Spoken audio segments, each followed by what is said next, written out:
Welcome back, everybody, to the OPT Network. This morning, we are visiting with a native Alexandrian who has really gone on to do some amazing things. Sherman Desselle joins us this morning to talk about not only his journey, but the life and legacy of his sister. Many of you know and will remember Natalie Desselle went on to do amazing things in Hollywood. Well, we're celebrating her life and her journey. Sherman, good morning and welcome. Good morning. Thank you very much for having me. Absolutely. Thank you for doing this. It's such an important conversation.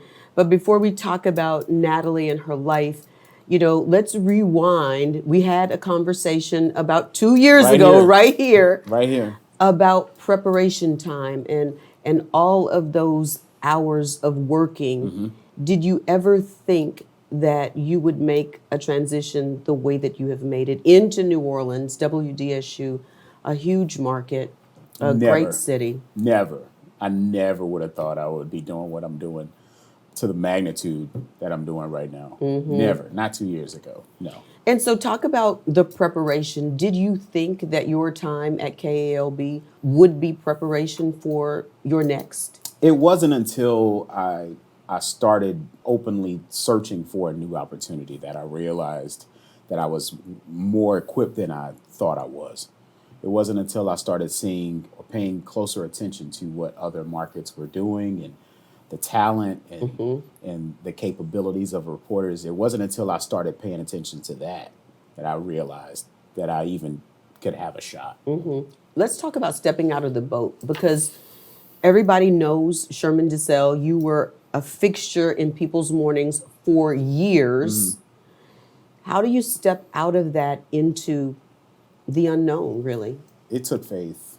It really did.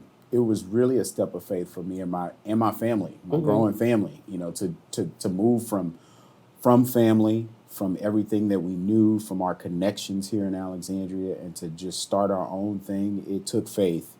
But we also knew that it was time. We just knew that it was time to do something different. And we also knew that if we didn't go then, we probably would have never tried. And we didn't want to feel like that. We didn't want to be stagnant. We wanted to kind of go on an adventure, if you will. And it has been an adventure, but a good one. And so when you get there, what changes from the market that you're in, like a very small market, to a very large market? Well, the first thing is the pace. Pace is completely different in New Orleans because of the amount of news that happens every day, the amount of breaking news that happens. On a regular day, the amount of breaking news that happens in New Orleans would probably take a week or so to happen in a market like Alexandria, so I had to adapt. A lot of running around, making a lot more calls, making a lot more deadlines, and then the resources. We have a lot more producers, we have a lot more photographers, and then there's the competition. There's 3 other stations just like ours in in New Orleans, and then you have the behemoth newspapers who are exceptional in New Orleans, and then you have the non-affiliated TV networks that are in New Orleans.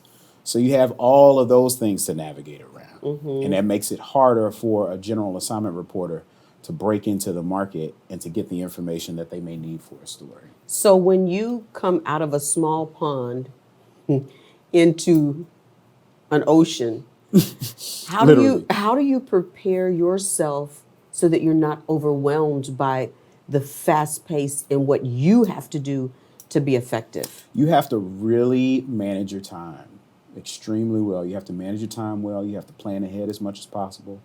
And you have to communicate as effectively as you can, whether that be through text or phone or just taking out the time to send emails, to check your emails. It's just a lot of that. It requires a lot of communicating. And for people who may have an idea of what it's like to be in television, the business that requires communication sometimes has the worst communication. So sometimes things could be falling apart off camera. By the time it makes the air, it looks seamless. And it was really a journey to get there. How nerve-wracking was it for you, like your first day in a new space with all new people, a team around you like you've never had. What are you thinking like those Well, first days? Honestly, for the first couple of days, I was honored to just be in the space. I felt Did you have to like pinch yourself to say, I did. I had to pinch myself, and I felt underqualified also. why so, you think? Simply because I counted myself out before I would even get started. Like, can I really do this? Like, I got the gig, but can I really do this? And I would look at what everyone else was doing and trying to emulate them. And I had to come to terms with the fact that they didn't hire me to be another version of someone else that they had. Sure. They hired me because they saw something unique about me. Right. So I had to really start tapping into who I am as a journalist. And as how a do you person. get there? Because I always say this, I love this quote, comparison is the thief of joy. But if we're honest, we're all guilty. Oh, for sure. Because you feel like if somebody else is doing it, they must be better. And how do you take what they have and sort of make it your own as opposed to being yourself? So how do you get there? You ask the best questions all the time. You're so funny. You know, I mentioned to you off camera that I didn't realize up until the last several months ago that I was dealing with imposter syndrome for a while. Not only was I deeming myself not qualified to do the job, but I would also doubt myself after doing the job well. After getting the recognition and the praise, I would still say, well, did I do a good job? And I think a lot of people deal with that. Absolutely. Not just in my industry, but in all facets. Everywhere. Yeah. You know, we count ourselves out simply because we've never seen ourselves in that position before. And we don't think that we are capable. But when you look back at your work and you take out the time to understand that you are uniquely you. Like there's nobody else like you. I started tapping into that. I started tapping into the fact that I am a conversationalist. Absolutely. And that I do make people feel comfortable when I'm interviewing them and talking to them. I started tapping into the fact that I'm a good storyteller and that I can pay attention to those little things that make stories unique. And that's when I realized, okay, I got something going on here. I can But do how it. did you get there, though? Because a lot of people have imposter syndrome and don't ascribe a name to it. They just feel insecure and uncertain about who they are and what they bring to the table. How did you sort of get there? I was reminded of who God made me to be. You know, I reminded myself that I was created for great things, and God can use anybody that He wants to get His stuff done.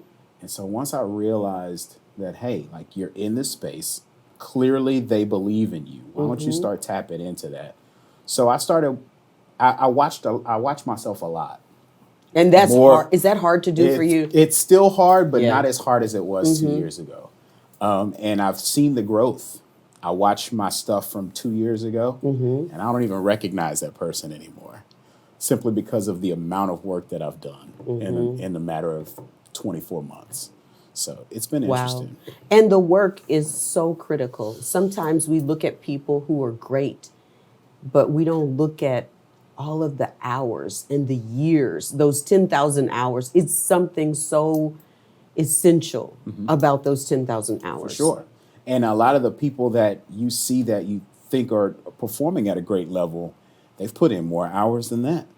You know, Even more than that. Even more than that. And so you have to keep that in mind so you can stop emulating or trying to emulate what they do, because it's just not going to come off the same way. Absolutely. You know, there are some reporters who have been in New Orleans for almost as long as I've been alive or longer. And they are who they are, and they haven't changed, and they tapped into who they are, and that's what makes them great. Absolutely.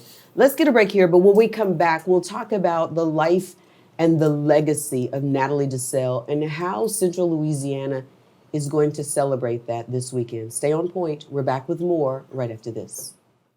Welcome back, everybody, to the OPT Network. If you watch the show at all, you know how much we love sharing stories. I've always said this, Sherman, and I always will. I believe that every story gives life and hope to the next story. Sherman Desselle joins us all the way from the Crescent City, New Orleans. He's back, but not only to talk about his journey, but to talk about the life and legacy of your sister, Natalie Desselle, who went home to be with the Lord after a very brief illness with colon cancer. But before we talk about that, I want to just circle back to the imposter syndrome, because I think that a lot of people deal with that and don't have a name for it. So when do you know that there's something missing deeper that you need to tap into? Well, I started learning more about, instead of doing stories about it all the time, I started learning it for myself. We talk about mental health awareness, and it's like a catchphrase, but once you really figure out what that means for you, it can do wonders for you. I definitely started tapping into therapy. Was that hard? Was that hard? No, it wasn't hard. I knew that once I went, it would probably feel pretty difficult to just get into everything and peeling back layers. But going to therapy helped me realize more of the person that I was, and paying attention to how events in my life have shaped who I am. And I think that a lot of people could benefit from taking out a little time to just do some digging and having someone neutral helping you examine a lot of those different things. And, they hear therapy, especially in the Black community. Right. And they say, well, we don't talk about that. We keep it under wraps. If family members having an issue, we don't let anybody know about it. And then something tragic happens and everybody's like, well, what's been going on? Well, how much of that could have been prevented had someone with some training and the credentials could help them navigate through that, whether it be through diagnosis or if you were to need further medical care or anything like that. But just getting into the space and just being able to communicate about all the tough things that have happened in your life or the things that you're experiencing, it really helps. I think the first time, what drew me to therapy was the pandemic. The pandemic created a level of anxiety that I never felt before. Working in a huge market like New Orleans, and then dealing with this monster of a virus that turned our city into an epicenter of COVID-19, it created a level of internal and like some anxiety for me. And then When did you know you were having anxiety? Well, here's the thing. I didn't realize what was going on. I felt like a tightness in my chest, right? And I said, well, I guess it's just, it was Stress. Maybe, I don't know. We'll figure it out. I'll get some sleep or something. Maybe I'm drinking too much caffeine. I don't know. Well, heart issues or whatever. Maybe I'll just deal with that later. It wasn't until I talked to a coworker and he said, man, I've been feeling a tightness in my chest, man. I think I'm dealing with anxiety. And I said, is that what that is? I'm dealing with that too. I didn't have a name for That's it. what that is? And, you try not to do Dr. Google too much because you go down that rabbit hole and you'll come out with the gout and you think, know. But what it did was it helped me figure out, okay, well, maybe that's what it is. Because if my coworker's dealing with it and they feel the same way and we're in the same industry, maybe that's what it is. So I started looking into it. And then I realized, you know what? I have one of the most comprehensive health plans that I've ever had. I have an opportunity to go see a therapist or at least a consultation. So I went. I found a therapist. I just started talking. And coincidentally, a few weeks after I started seeing that therapist was when my sister was diagnosed with colon cancer. And so I had already started the process of healing prior to her passing. So I knew how to deal with it in a healthier way. I think that had I never introduced therapy into my life prior to my sister passing, it would be detrimental right now. Yeah. Because you wouldn't have really known how to peel back the layers. Absolutely. And I think that, I said this the other day, I think that I've been able to grieve in a healthier way, to grieve with a healthier perspective, knowing that grief is something that you're going to have to do. Right. knowing that it comes in waves, knowing that it can come unexpectedly. That's something that's helped me a lot. And was this the first sibling that you've ever lost? First sibling I've ever lost. And I never anticipated losing my siblings this early in my life. You think about it, you see your parents go through it, but in your mid-30s, you don't think you're going to lose a sibling. No. And not only that, but we had lost our mother at the same age that we lost our sister. Right. Natalie was 53. My mother, Thelma, was 53. What does that do to the family dynamic when you wow. look at that cycle? Well, I think Natalie's death hit even harder simply because after my mother's passing, prior to and after my mother's passing, Natalie was always the one to represent my mother the most. She had that motherly feel. She stepped into that matriarchal position She in did, the family. and she just embodied my mother out of all of us the most. And how many of there are you all? So there's four. Natalie's the oldest. There's Paula, Kalisa, and then me. Wow. And they were all much older than me, so they all kind of played that maternal role at some point in my life. And Natalie took it upon herself to do that after my mother passed. So this was a big deal. It was a big deal. So when you found out that Natalie was really sick, was there a time that you all had a conversation about what the future would look like, maybe if she were not there, if she didn't make it? We did start having those conversations, but we also were holding on to our faith as well. We're like, okay, she's gonna make it out of this. We'll be fine. And Natalie was also a fighter too. She was. That's the Desale in her. She was like, listen, this is the diagnosis, but that doesn't mean anything. Right. No weapon formed against me shall prosper. She always used to say that. And so we were standing with her. We said, listen, however you want to play this, that's how we'll play it. So if you want to be in faith about it, let's go. And she never gave up until the last moment. And so when she passes, of course, we're in the midst of the virus. And so now her life and her legacy is being celebrated really across America. Yeah. People are looking at her body of work and looking at her person. How are you guys now, processing that after such a short window? And then, we're thinking by faith she's going to make it through. And then God says, well done. Yeah. The response, the global response we saw after Natalie's passing, it just felt natural to us because we knew how impactful our sister was. If anything, it just further validated all of those things. Seeing that response and realizing how much her body of work meant to so many people, especially those who looked like her. She'd gotten to the business at a time when women who looked like her weren't getting breaks. They weren't getting a lot of recognition. And there's a recording of her telling her story of how she was able to work with Robert Townsend and Halle Berry. And that's a story that's unheard of, like just in the 90s, not that long ago. Right. And so we knew that she broke barriers. We knew that she left a huge impression. So all of their response just validated it for us.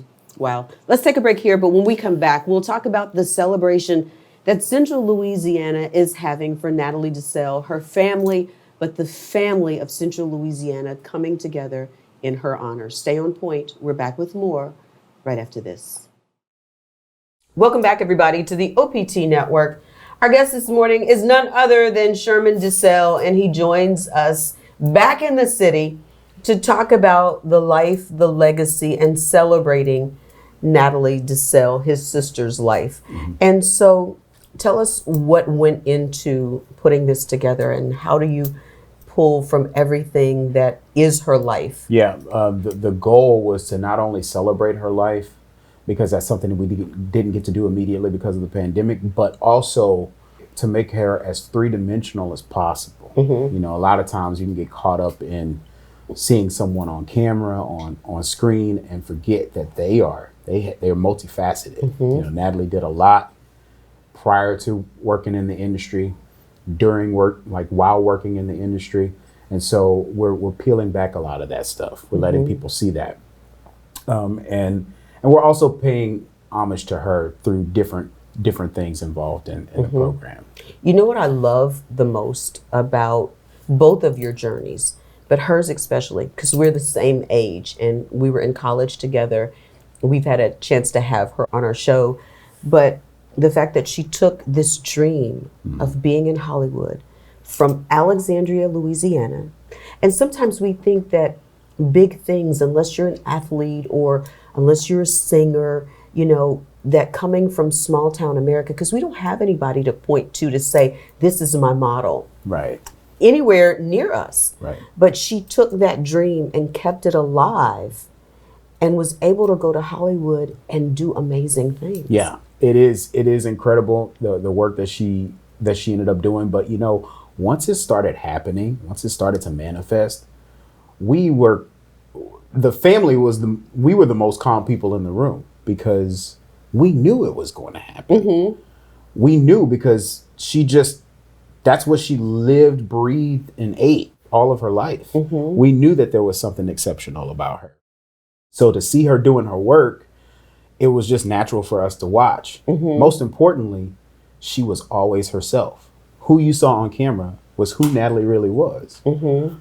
So it was never a total surprise. I mean, of course we were happy, but you know, we always knew she would do well. And so when you see her on the big screen with people like Halle Berry and some of the, I mean, she's worked with some of the best in the business. Right. What's that like, knowing this came out of Alexandria, Louisiana? It's definitely inspiring. You know, prior to her passing away and before I moved to New Orleans, we would have a lot of conversations about, you know, where I was headed. You know, she was one of my biggest cheerleaders, and we talked about, hey, you know, really sometimes you just got to step out. Just step out and just do it. Don't be afraid. Just jump. And so we had a lot of those conversations. And then prior to her passing, we talked a lot because she was finishing film school and I was also learning a lot more about the news industry. And so we were getting to the point where we were having conversations about that a lot. So it was nice to have that in a sister, knowing that she could relate to the journey that I was on because she had already done it. She'd already been there. Yeah. And she was really about to switch gears in her life. Absolutely. She was about to do some producing and some directing. She had just graduated from the Los Angeles Film School months before her diagnosis. And so not only that, but the film, BAPS, had been turned into a play, a stage play that was supposed to go on a tour, a national tour, starting in April of 2020. Well, we know what happened the month before April. So all of that was put to a halt. And then months later, she gets the diagnosis. So 2020 was very loaded and not necessarily a good way, but it was a hard year for a lot of people. Talk about her kids, Sherman, and how they're dealing with and have dealt with the loss of their mom. Well, you know, it's difficult simply because Natalie was a lot like our mother. She was just very hands-on, very affectionate, very loving mother, just always there doing whatever she could for them. She has 3 kids. Sereno, he is in his 20s. He's a man now. So if you see this, you're a grown man. And then she has Summer and Sasha. They're younger. They're teenagers. And so, you know, it's been difficult for them, of course. And I know what it's like to lose a mother at 15, 16 years old. And you could relate to them because you lost your mother. You were about the same age. Same age. And so the goal is to just make sure that everybody stays connected with each other. And her husband. She's the husband. Lenny is, you know, he was a fantastic husband for her. And so, you know, the goal now is to just stay connected as much as possible. So how cathartic was it for you when you really started to produce what Central Louisiana will see this weekend? You know, it was therapeutic because I also knew that it was going to require a level of grieving for me. To take out the time to write something and to make it impactful and unselfish and for it to embody someone like Natalie, it required me to go back a bit and recognize how important she was for my life, how important she still is for my life. And then, of course, you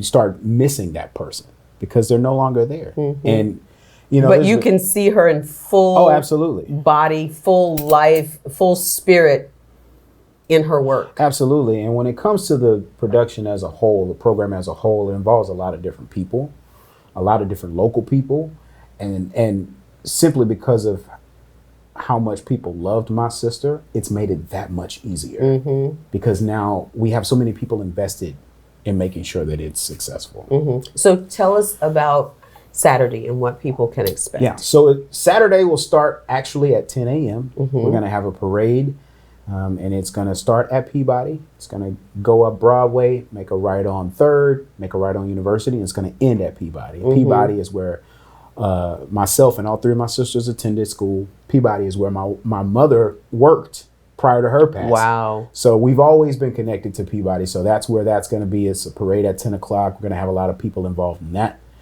But then the programs at Coughlin Saunders, it's at 6 p.m. On Saturday.